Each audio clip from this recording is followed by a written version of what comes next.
Reka itekane umunezero nangere nsubire ndabaramutse abandi ndabahimwiriwe tutanywanyi bacu mukurikirana amakuru n'ibiganiro mugezwaho nanje Bunyoni umugenzi hano kuri televiziyo yanje ndetse ari nayo yanyu televiziyo imwe rudende ibashikiriza vyinshi cyane cyane ibikubiyemo ivyo amatwi yanyu atigeze yumviriza na rimwe n'amakuru atosoye amakuru yizewe amakuru utasanga handi uretse kuri inombonesha kure yacu ndetse nayo yanyu Burundi News Emaya TV.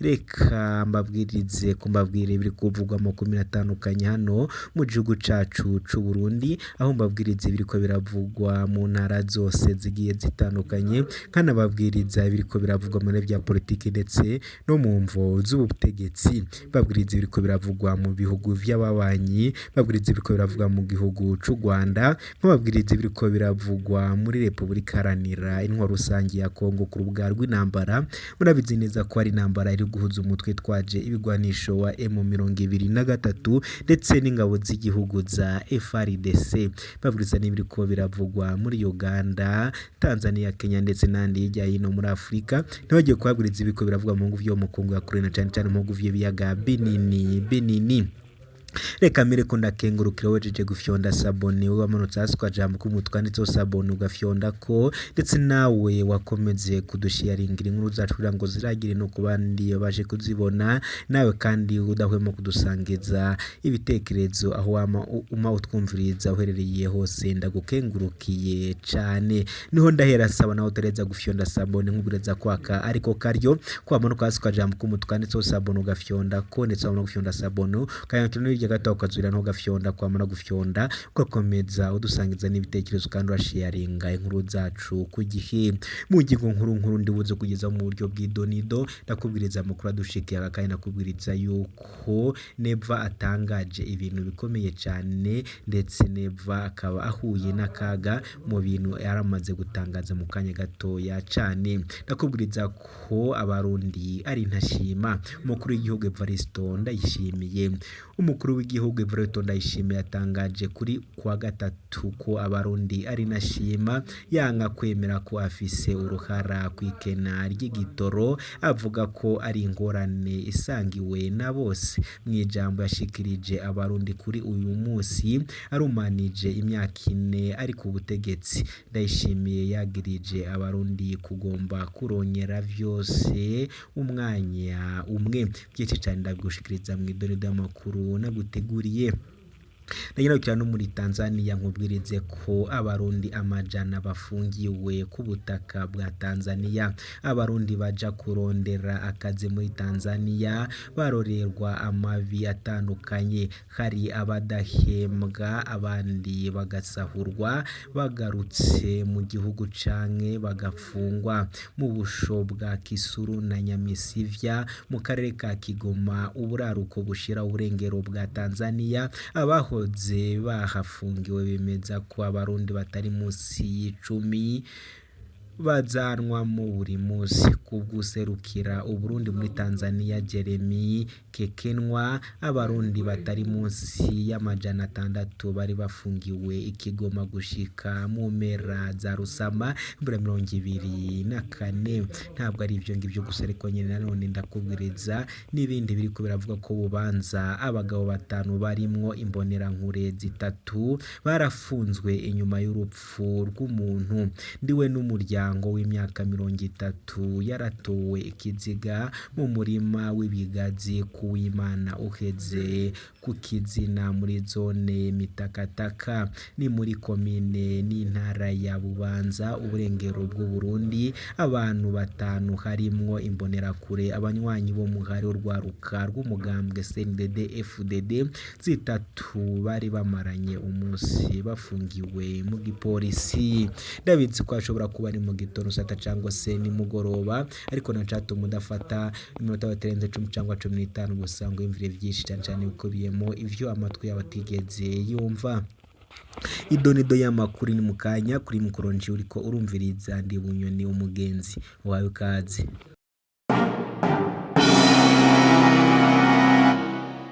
wakaze mw'idonido y'amakuru hamwe nanje Bunyoni umugenzi. Reka agasike k'amakuru ntangurire kuri uyu munsi nkubwirize uko abarundi ari ntashima. Umukuru w'igihugu Evariste Ndayishimiye yatangaje kuri uyu wa gatatu ko abarundi ari ntashima, yanga kwemera ko afise uruhara kw'ikena ry'ibitoro, avuga ko ari ingorane asangiwe na bose. Mw'ijambo yashikirije abarundi kuri uyu munsi arumanije imyaka 4 ari ku butegetsi, Ndayishimiye yagirije abarundi kugomba kuronyera vyose umwanya umwe.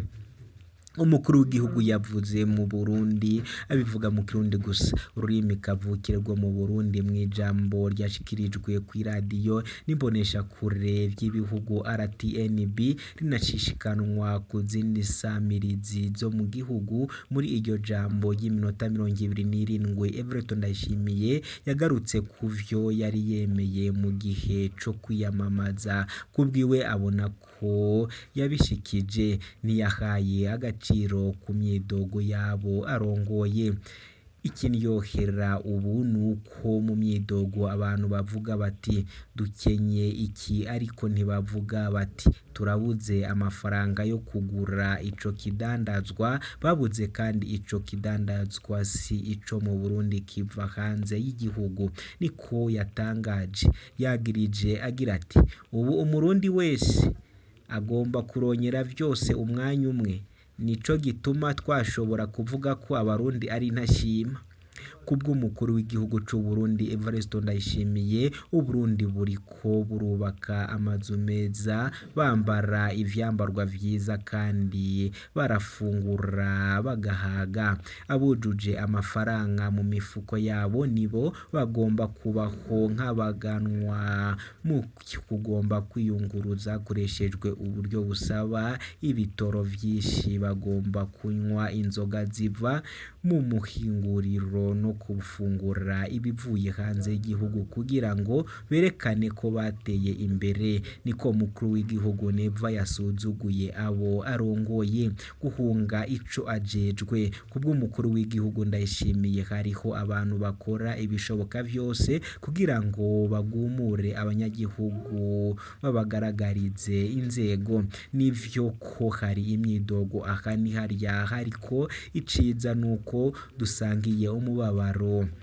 Ubwo buzima bwiza twifuza na jewe ndabukeneye nubwo ntabushikako. Ubu rero ko dusangiye ingorane n'ibitume duta ubuntu, kuko kugira ngo utahure uburemere bw'usaba wikoreye imbere yo kwagiriza abandi, ni vyiza kubanza kubona umusaraba bikoreye. Niko yabibwiye ko mu vyo avuga. Yaranasubiriye aravuga ati muzobona umuntu ubabwira ati ni gute tuzova mu bukene? Mbega yahora atunze? Yahombejwe n'iki?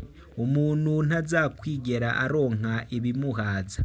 Umukuru w'igihugu c'u Burundi abona ko yatoranye igihugu catawe mu manga imyaka myinshi y'intambara, iyo ikaguma ari ingorane ikomeye mw'iterambere ry'ako gahugu gatoya ko muri Afurika y'ubuseruko. Kubw'amajambo yiwe, kubwiwe abakozi ba leta yabogoje canke yirukanye barahungabanye kubera bahungabanyaga umutekano n'ubutunzi. Nk'uwo yasubiriye Pierre Nkurunziza yatunganya ibikorane kugira ngo yerekane buri sinzi Evariste Ndayishimiye agiye kuja i Nyabihanga mu ntara ya Mwaro hagati mu Burundi gushimira Imana kuva kuwa 20 gushika kuwa 22 Ruheshi 2024. Nubwo bimeze gutya ariko nyene mu gihugu imbere bimeze gutyo muri Tanzania ho abarundi amajana bafungiwe ku butaka bwa Tanzania.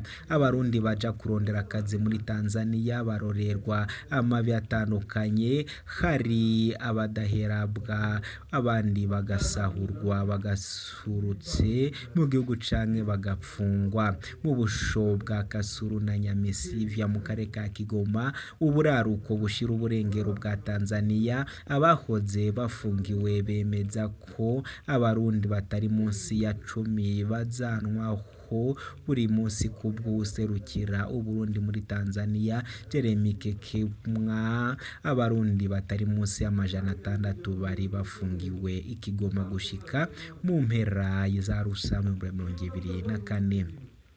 Kubwo abarundi bamaze gukorera imyuga itandukanye muri Tanzania bahura n'intambamye nyinshi, basigura ko abarundi ibihumbi bama bajabuka urubibe baja kurondera akazi buri mwaka. Mu kugenda bemeza ko atangorane n'imwe bagira. Abahoze bakora muri Tanzania babwiye Burundi News TV ko bitangura kugorana mu mpera y'amasezerano y'akazi canke mu nzira bagaruka. Bamwe mu bakoresha badushora ku imyaka 2 canke 3 bitwaza ko bazoturiha mu gihe tuzoba dukeneye gusubira mu gihugu cacu. Ico gihe giheze baca bahamagara wana mugambo canke igipolisi bakatwagiriza ko tudafise ivyangombwa mu ntumbero yo gutaturiha umushahara wacu. Niko vyiganwa n'umwe mu bayabaga b'abarundi aturuka mu ntara ya Gitega hagati mu Burundi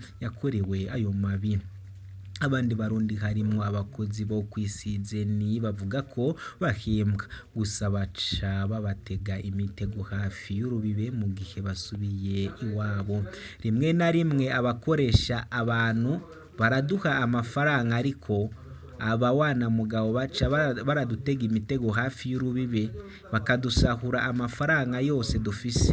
Niko bivugwa n'abarundi bahoze bakorera muri Tanzania.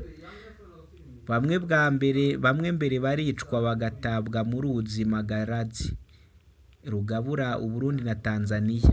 Niko bavugana agashavu abanyagihugu bo mu makomine ya Mabanda, Ikibago na Kayogoro mu ntara ya Makamba mu bumanuko bw'Uburundi ihana urubibe na Tanzania. Ubuko bwa Kasuru na Nyamisivya abahoze bapfunzwe babwiye Burundi News TV ko abarundi batari munsi ya 10 bazanwa mu busho bwa Kisuru na Nyamisivya mu karere ka Kigoma mu buraruko bushira uburengero bwa Tanzania buri munsi. Abeshi mu bantu barungikwa muri ubwo busho ni abarundi baba baje mu masoko ahuza abarundi n'abatanzania ategekanijwe n'ibihugu vya EAC. Abandi bahagarikwa baje kuramutsa imiryango yabo. Jewe mu misi namaze Ikisuru ndarabona abarundi batari munsi ya 10 buri munsi bazanwe mu gasho. Hari munsi imbere baruka abantu 35 bavuye mu barundi vyemezwa n'umwe mu bahoze bahafungiwe. Arabandanya ati ikibabaje gusumba nuko abo bantu bose bahagarikwa bafise urupapuro rutangwa n'igisata kigenzura n'ingenzi rwitwa Urujiyani Mwema rwemerera abanyagihugu ko ku rubibe bajabuka mu gihugu kikibanyi vyo muri EAC atangorane. Ikibabaje gusumba kandi urwo rupapuro bararwakwa imbere yo kwinjizwa agasho. Babahitishamwo kubashengeza imbere y'umucamanza wo muri Tanzania aho bashobora gufungwa hagati y'amezi 6 ndetse n'amezi 12 canke kuriha ihazabu riva ku bihumbi 500 gushika ku miliyoni w'amashingi y'amatanzania. Indongozi zerekana ibiharuro biteye ubwoba cyane. Userukira Uburundi Ikigoma Jeremy Kekemwa avuga ko azi ivyo bibazo vy'abarundi bafungirwa muri Tanzania mu nama yatunganijwe n'inama n'amahoro vya Diocese Katolika ya Bururi ubumanuko bw'u Burundi. Yemeje ko abarundi barenga 600 batagira ivyangombwa bari bafungiwe mu mugwa mukuru wa Kigoma gushika muri Rusama 2024. Kubwa Kekemwa abantu babwije ibe baranga nta kibazo bagira muri Tanzania. Nk'akarorero muri Kigarama 2023 abarundi 1300 baraciye ku rubibi mu mategeko mu nzego twahuriye 800 muri Uhuma baharura 700 muri Ntwarane baharura 660 mu gihe muri Ndamukiza abarundi bakoresheje urwo rubibi bangana n'750 niko yadondaguye. Yongeraho ati bose baba baje gukora ubuzi butandukanye mu ntara ya Kigoma Sudi tutavuze baca mu bice vya Buhirwe mu buraruko Kisuru Kigongo n'abandi. Niko Jeremy Kekenwa yatanze umuco. Kekenwa asaba urwaruka rw'abarundi cane kurondera impapuro z'inzira imbere yo kwiyumvira gufata urugendo muri Tanzania canke ahandi. Izo mpapuro nizo zibakingira. Niko abona muri iyi myaka iheze abarundi benshi baraja mu bihugu vyo mu karere ka Tanzania, Kenya, Congo canke Uganda kurondera amafaranga. Abandi benshi baja mu gice c'ubumanuko bwa Afrika muri Zambia no muri Afrika y'Epfo. Agashomeri n'ubuzima vyazimvye niko imuzo mvonya mukuru zituma abeshi muri urwo rwaruka ruheruka guheza amashure canke rutinze ruja kurondera ubuzi. Ngangukero nyene biriko birabana akarorero gusa. Nshuti banywanyi bacu mwariko muratwumviriza, reka tube dusubikiye ahangaha. Gusa mwese nkomeze mbaswe gufyona sabone mu mutarafyondako kandi mukomeze mubane natwe. Amakuru yacu nakagaruka ndabakunda cyane. Ciao.